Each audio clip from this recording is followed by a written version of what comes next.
Hello class 10th students, मैं आप लोगों को साइंस पढ़ाने वाली हूँ और जो बुक मैं प्रिफ़र कर रही हूँ वो है एनसीईआरटी क्लास 10th। और अगर आपको कोई भी डाउट होता है तो आप हमें कमेंट में बता सकते हैं, हम आपका सारे डाउट्स क्लियर कर देंगे। तो चलिए स्टार्ट करते हैं। तो जो हमारा फर्स्ट चैप्टर है साइंस की बुक का वो है केमिकल रिएक्शंस एंड इक्वेशन, जो कि केमिस्ट्री का पार्ट है। और मैंने इस चैप्टर के अपने नोट्स बनाए हुए हैं जिससे मैं आप लोगों को समझाऊंगी। और अगर आपको मेरे हैंड रिटन नोट्स चाहिए हैं तो आप हमें कमेंट में बता दीजिए, हम आपको सेंड कर देंगे। स्टार्ट करते हैं। और सबसे पहले मैं कुछ टर्म्स हैं जिन्हें आपको रिकॉल कराना चाहती हूँ जो आप 9th में पढ़ चुके हैं, जैसे कि एटम्स और मॉलिक्यूल्स। ये आप सभी जानते हैं कि जो ऑर्डिनरी कोई भी मैटर होता है उसकी जो स्मॉलेस्ट यूनिट होती है उसको हम एटम कहते हैं। और जब एक से ज़्यादा जो एटम आपस में कंबाइन होते हैं और वो फिर मॉलिक्यूल्स बनाते हैं, ठीक है। जैसे एग्जांपल में सपोज हमारे पास कार्बन का एक एटम है और 2 ऑक्सीजन के एटम है। जब ये आपस में केमिकली रिएक्ट होते हैं तो उसके बाद हमें कार्बन डाइऑक्साइड मिलता है जो कि एक मॉलिक्यूल्स है। और इन एटम्स की जो ये अलग अलग एटम थे, कार्बन का एक, ऑक्सीजन का 2, ये जब कंबाइन होके केमिकली रिएक्ट होके जब इन्होंने कार्बन डाइऑक्साइड बनाई तो उस प्रोसेस को हम केमिकल रिएक्शन कहते हैं, ठीक है। तो ये समझ में आ गया होगा। तो अब इसकी डेफिनेशन देखते हैं केमिकल रिएक्शन की। तो वो है, it is the process in which one or more substances form new substances. Okay, तो अब बात करते हैं जब केमिकल रिएक्शन हो जाती है तो उसके बाद एटम्स या जो मॉलिक्यूल्स बनता है उसमें क्या क्या चेंजेस होते हैं। जो पहला चेंज है उसकी स्टेट चेंज हो जाती है, कलर चेंज हो जाता है, टेम्परेचर चेंज हो जाता है और इवोल्यूशन ऑफ गैस होती है। तो अब टॉपिक को आगे बढ़ाने से पहले 2 टर्म है जो बहुत इंपॉर्टेंट है, इसके बीच में आपको डिफरेंस पता होना चाहिए, इसके बारे में डिस्कस करते हैं, ठीक है। पहला है रिएक्टेंट, दूसरा है प्रोडक्ट। तो ये क्या होता है? रिएक्टेंट जो होता है ये बेसिकली हम इन्हें एटम्स कह सकते हैं जो केमिकल रिएक्शन में पार्ट लेते हैं, ठीक है। और प्रोडक्ट जो फाइनल चीज़ें फॉर्म हो रही है, या मॉलिक्यूल्स हो गए या काफ़ी अदर एलिमेंट जो फॉर्म हो रहे हैं केमिकल रिएक्शन के बाद, उसे हम प्रोडक्ट कहते हैं। ये चीज़ मैं आपको एग्जांपल के साथ समझाती हूँ। जैसे हमारे पास इक्वेशन है 2H + O2 H2O, ठीक है। तो जो हाइड्रोजन के 2 एटम हैं और ऑक्सीजन के 2 एटम हैं, ये हमारे रिएक्टेंट्स हैं, ठीक है। ये पार्ट ले रहे हैं किसी भी केमिकल रिएक्शन में। और जो ये H2O बन के आया ये हमारा प्रोडक्ट है, ओके।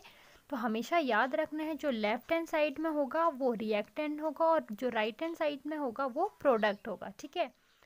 अब तक हमने एटम्स पढ़ लिए हैं, मॉलिक्यूल्स पढ़ लिए हैं, केमिकल रिएक्शंस पढ़ लिए है, प्रोडक्ट हमें पता है क्या होता है, रिएक्टेंट हमें पता है क्या होता है। तो अब आगे बढ़ते हैं। तो ये है केमिकल इक्वेशंस, ठीक है। तो केमिकल इक्वेशन क्या होती है? किसी भी केमिकल जो रिएक्शन है उसको हम रिप्रेजेंट करते हैं केमिकल इक्वेशन के थ्रू, ठीक है।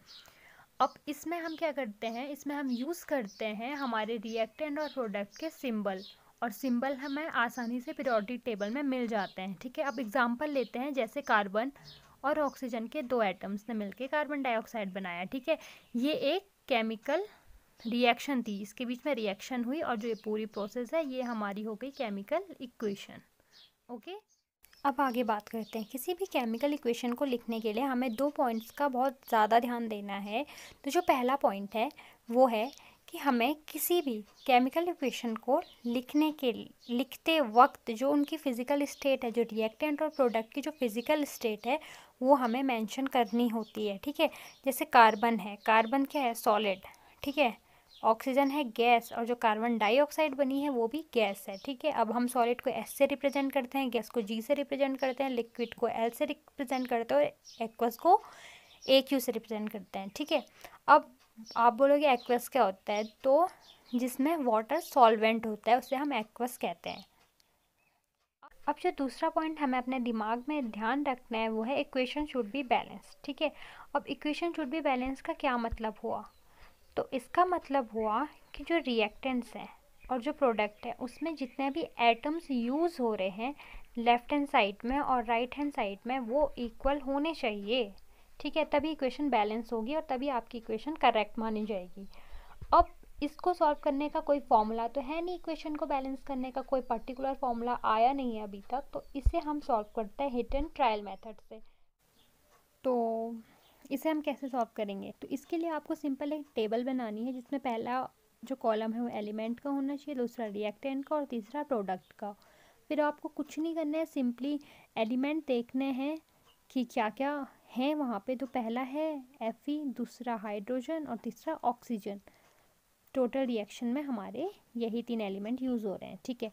अब आपको एटम्स काउंट करने हैं कि रिएक्टेंट में Fe यानी आयरन के कितने एटम हैं, 1, प्रोडक्ट में 3। बात करें हाइड्रोजन की तो रिएक्टेंट में 2 और प्रोडक्ट में भी 2, ठीक है। ऑक्सीजन के रिएक्टेंट में 1 एटम है और प्रोडक्ट में 4 एटम है, ठीक है। अब आपको क्या करना है, हमें इक्वेशन बैलेंस करनी है, यानी left hand side should be equal to right hand side, okay. तो अब रिएक्टेंट, अब सबसे पहले हम स्टार्टिंग से देखते हैं, आयरन को बैलेंस करते हैं। आयरन में 3 एटम्स कम हो रहे हैं रिएक्टेंट में, तो हम उसे इंटू 3 कर देंगे और यहाँ पे 3 लिख देंगे, ठीक है। अब हाइड्रोजन की तरफ देखते हैं। हाइड्रोजन फिलहाल बैलेंस है 2-2 एटम से। अब ऑक्सीजन पे जाते हैं। ऑक्सीजन के रिएक्टेंट में 1 एटम है और प्रोडक्ट में 4, तो हम रिएक्टेंट में 4 से मल्टीप्लाई कर देते हैं। ध्यान देने वाली बात है वो ये है कि हमें सिर्फ ऑक्सीजन को बैलेंस करना था 4 से, लेकिन हम इस टाइम पे सिर्फ ऑक्सीजन से मल्टीप्लाई नहीं कर सकते क्योंकि हमारे पास वाटर का पूरा एक मॉलिक्यूल है। तो जो 4 की मल्टीप्लाई होगी वो पूरे मॉलिक्यूल के ही साथ होगी, ठीक है। ये बात आपको आगे भी ध्यान देनी है। तो अब जब हमने वाटर के मॉलिक्यूल को बाहर से 4 से मल्टीप्लाई करा, इससे हमारी जो ऑक्सीजन है वो तो बैलेंस हो गई, लेकिन हाइड्रोजन के हमारे लेफ्ट हैंड साइड में यानी रिएक्टेंट में 8 एटम्स हो गए हैं। तो उसके लिए हम जो हमारा प्रोडक्ट है हाइड्रोजन का, उसमें 4 से मल्टीप्लाई करेंगे, ठीक है।